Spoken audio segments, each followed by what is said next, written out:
El corazón, algo más grande que un puño cerrado, es una bomba doble de presión y succión, autoadaptable, cuyas partes trabajan al unísono para impulsar sangre a todo el organismo.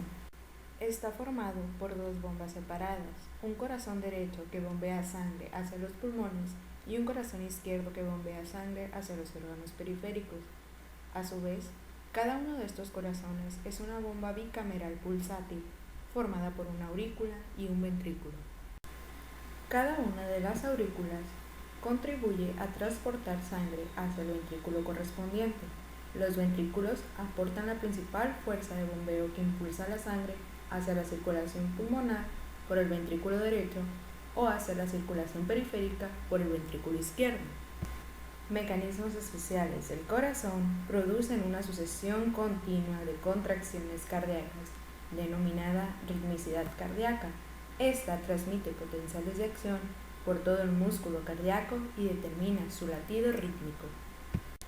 El corazón está formado por tres tipos principales de músculo cardíaco: el músculo auricular, el músculo ventricular y las fibras musculares especializadas de excitación y conducción. Tanto el músculo auricular como ventricular se contraen de manera muy similar al músculo esquelético, excepto que la duración de contracción es mucho mayor. Las fibras especializadas de excitación y conducción se contraen débilmente, ya que poseen pocas fibrillas contráctiles. En cambio, presentan descargas eléctricas rítmicas automáticas en forma de potenciales de acción por todo el corazón, formando así un sistema excitador que controla el latido rítmico cardíaco. Las fibras musculares cardíacas se encuentran dispuestas en un retículo, de modo que éstas se dividen, se combinan y se separan de nuevo.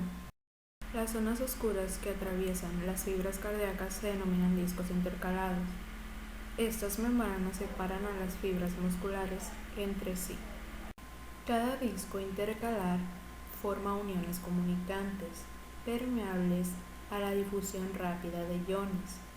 Estos se mueven con facilidad en el líquido intracelular a lo largo del eje longitudinal de la fibra cardíaca.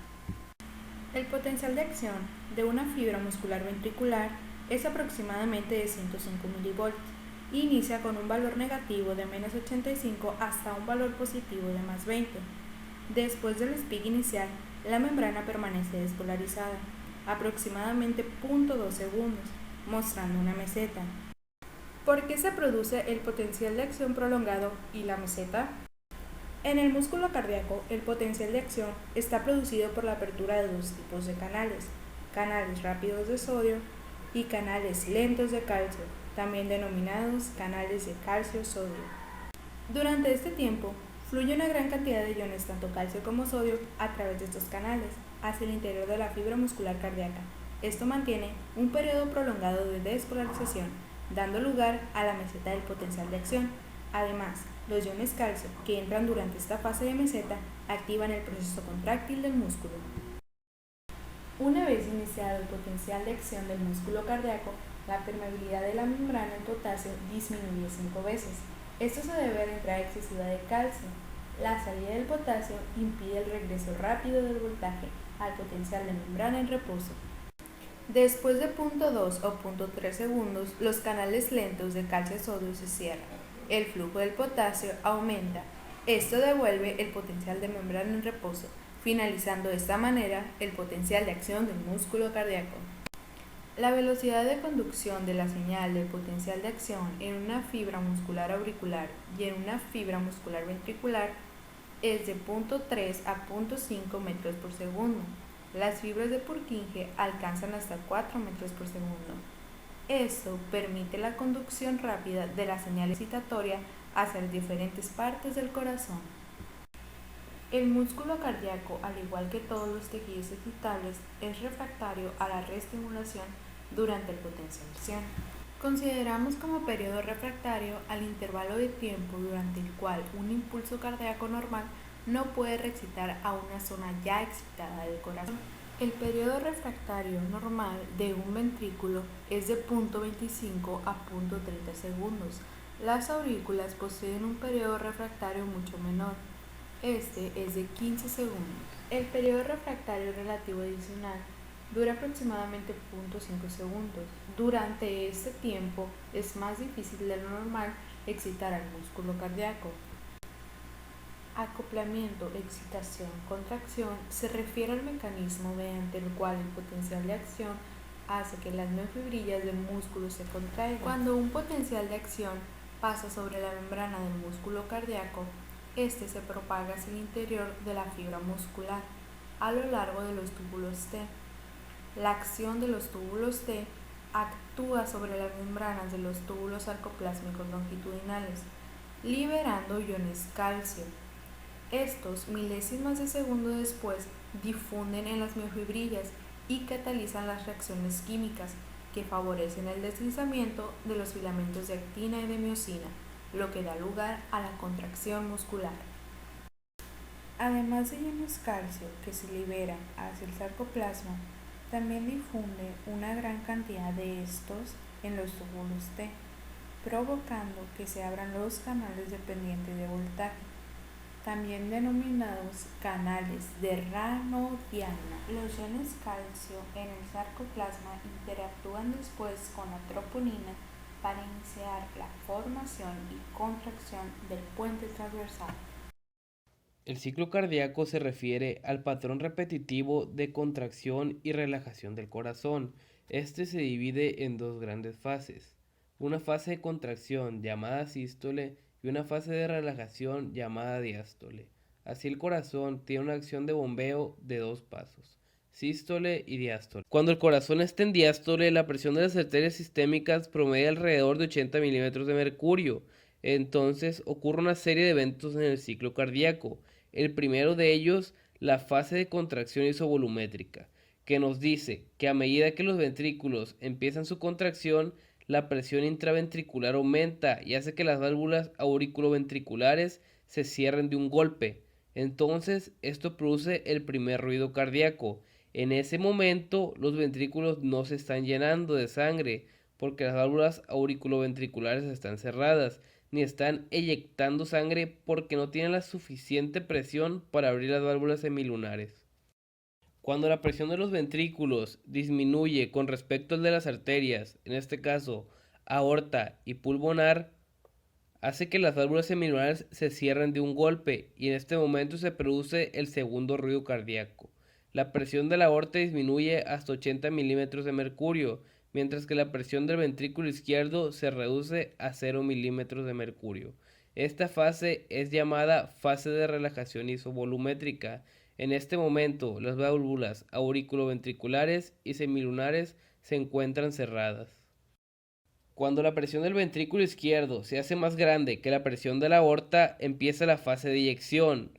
A medida que las válvulas semilunares se abren, la presión del ventrículo izquierdo y la aorta aumentan hasta alrededor de 120 milímetros de mercurio, cuando empieza la fase de eyección y el volumen ventricular disminuye.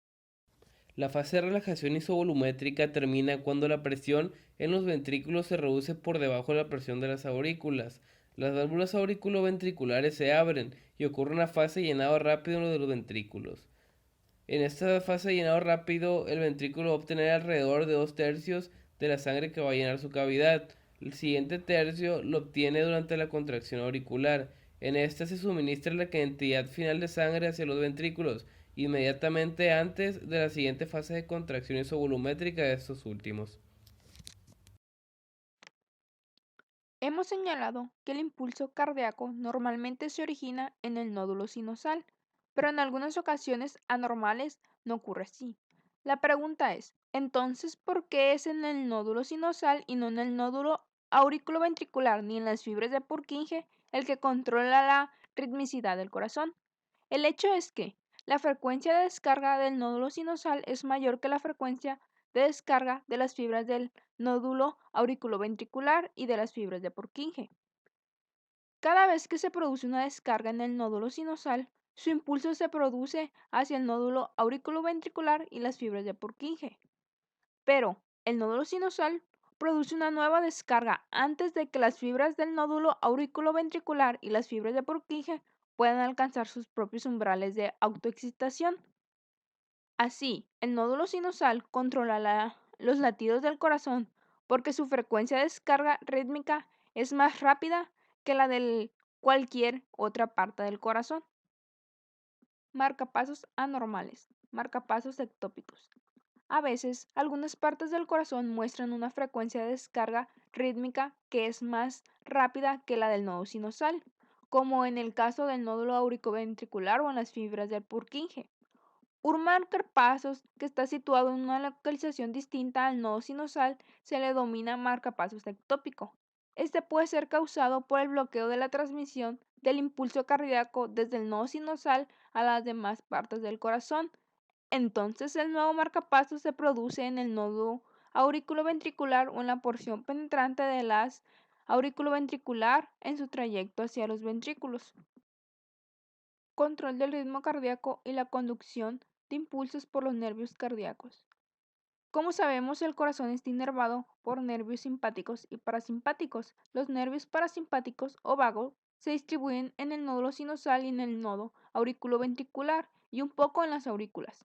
Por el contrario, los nervios simpáticos se distribuyen en todas las regiones del corazón. La estimulación de los nervios parasimpáticos produce la liberación de acetilcolina en las terminaciones nerviosas, la cual produce la reducción de la frecuencia del ritmo del nodo sinusal y así reduce la excitabilidad de las fibras de la unión auriculoventricular. Por lo tanto, se retrasa la transmisión del impulso cardíaco hacia los ventrículos. La estimulación simpática produce los efectos contrarios que la estimulación vagal. Produce el aumento de la frecuencia de descarga del nodo sinusal, aumenta la velocidad de conducción y aumenta la fuerza de contracción de la musculatura cardíaca. En pocas palabras, aumenta la actividad global del corazón.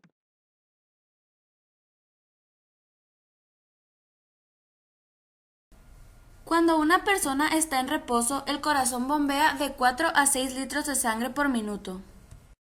Mientras que, durante el ejercicio intenso, puede ser necesario que el corazón bombee de 4 a 7 veces esta cantidad. El volumen sanguíneo que bombea el corazón se regula mediante dos mecanismos básicos. El primero, por regulación intrínseca del bombeo cardíaco, conocido como mecanismo de Frank-Starling, y dos, el control por el sistema nervioso autónomo. La cantidad de sangre que bombea el corazón por minuto está determinada por la velocidad del retorno venoso. Esta capacidad de adaptarse a volúmenes crecientes de flujo sanguíneo se denomina mecanismo de Frank-Starling del corazón.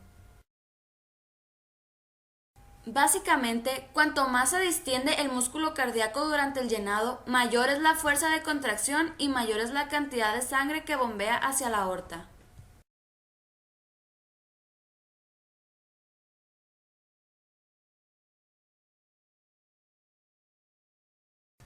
Mecanismos de excitación del corazón por los nervios simpáticos. La estimulación simpática intensa puede aumentar la frecuencia cardíaca desde la frecuencia normal de 70 latidos por minuto hasta 180 o 200 y raras veces incluso a 250 latidos por minuto. Aumenta la fuerza de contracción cardíaca hasta el doble de lo normal y así aumenta el gasto cardíaco hasta 2 o 3 veces.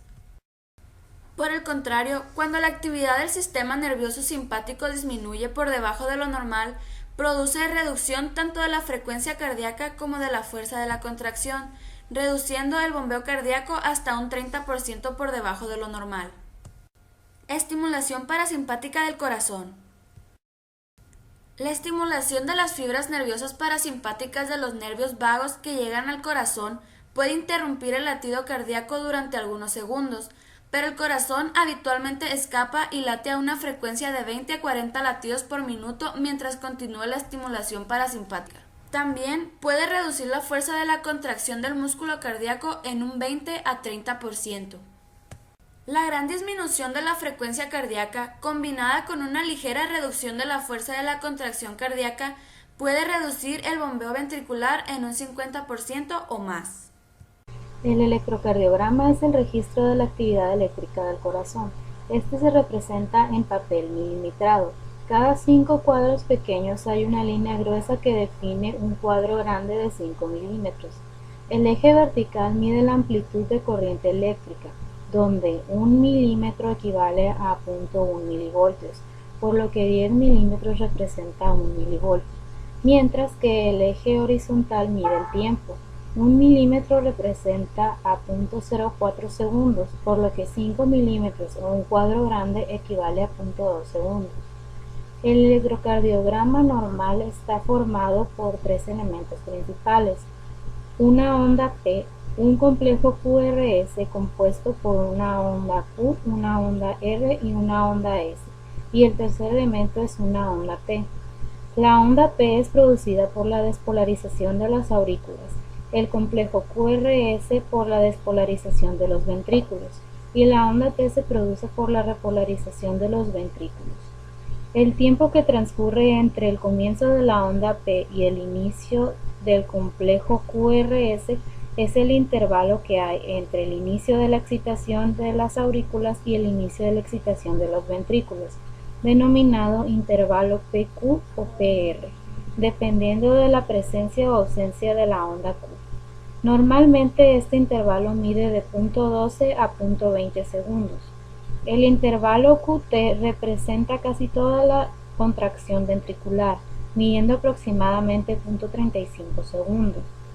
El complejo QRS dura 0.8 segundos y su carga es de 1 a 1.5 milivoltios. La onda P mide 0.10 segundos en tiempo y 0.2 milivoltios en carga, mientras que la onda T mide 0.12 segundos de tiempo y de 0.2 a 0.3 milivoltios de carga. Para registrar un electrocardiograma es necesario el uso de electrodos o derivaciones, de las cuales se colocan dos tipos, que son las derivaciones de las extremidades o del plano frontal y las derivaciones precordiales. Las derivaciones del plano frontal se dividen a su vez en bipolares y unipolares. Las bipolares son aquellas que emplean dos electrodos, y las unipolares, como su nombre lo dice, emplean solamente uno. Las bipolares son de 1, de 2 y de 3. La de 1 se coloca en el brazo derecho e izquierdo, de 2 en el brazo derecho y la pierna izquierda, y de 3 en el brazo izquierdo y la pierna izquierda. Las unipolares son ABR, ABL y ABF. ABF se coloca en la pierna izquierda, ABL en el brazo izquierdo y ABR en el brazo derecho. Las derivaciones precordiales son B1, B2, B3, B4, B5 y B6. El eje eléctrico cardíaco es la dirección del vector total de la despolarización de los ventrículos. Para calcularlo, primeramente se debe determinar el potencial neto de las derivaciones de 1 y de 3, contando los cuadritos en sentido vertical que tiene el complejo QRS. Si existe una onda negativa, su valor será restado al valor positivo. Por ejemplo, si en D1 el complejo QRS midió 3 positivo y 1 negativo, el potencial neto es de 2. En el caso de D3 se registraron 2 positivos y 1 negativo, por lo que el potencial neto es de 1. Una vez obtenidos estos valores, se representan en los ejes de las derivaciones. Posteriormente, se trazan líneas perpendiculares a los ejes sobre los puntos graficados anteriormente. El punto de intersección entre las líneas perpendiculares representa el eje eléctrico. Finalmente, trazamos el vector que representa nuestro eje eléctrico y medimos a cuántos grados se encuentra.